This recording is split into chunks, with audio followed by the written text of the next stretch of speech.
Well, howdy there, Internet people. It's Bo again. So, today we're going to talk about Texas. What's going on there? So, basically, the Queen was being coronated, and her sister met this guy and decided they were going to get married right away. They told the Queen. Queen freaked out. Everything froze. No, of course not. That's not what happened. No. What happened was Texas wasn't prepared. Texas didn't take the steps to mitigate this problem along the way. This could have been solved by a bunch of little things occurring over the last few years and just fixing the problem, mitigating it before it happens. Now that it's happened, you can't go out and winterize the equipment when it's frozen. It doesn't work that way. It's too late. But it's not like they didn't know this was going to happen. Happens, what, every 10 years, getting a wee bit more severe. They've been told. Somewhere people decided that the dollar was more important. So they didn't winterize the equipment like the states to the north. That's what happened. They knew that this was an issue. They knew this was coming. And they decided, well, I mean, how many people can really freeze? It's really what it boiled down to.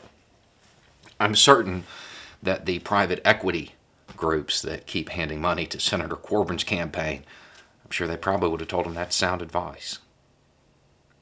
Keep that money in the bank.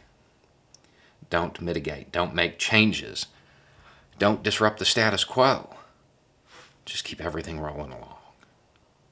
Deal with it when it comes. Well, we see how that worked out. So what's going to happen when it's not the weather that changes, but it's the climate? Because it's the same thing. In many cases, it's some of the same people. No, we don't need to take steps to mitigate, right? We'll deal with it when and if it happens, even though they're being told that it's going to happen.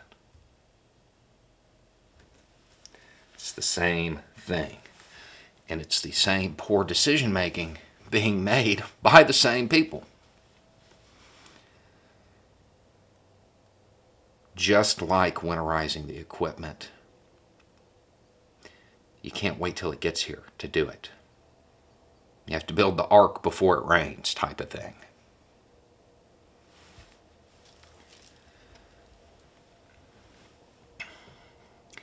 These energy companies, they couldn't forecast 10 years. Do you really think you should trust their forecast for 2050 or beyond? Or do you think it's possible that they're just saying whatever they need to keep that money in the bank, rather than engage in the preparations and the small changes that need to happen?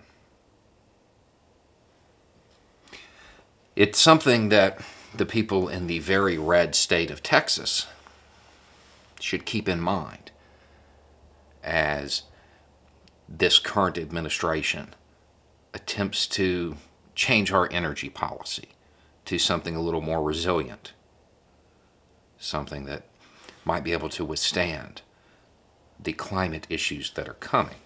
But I would point out that since Texas is a red state, Biden has said there's not going to be any, federal assistance from this.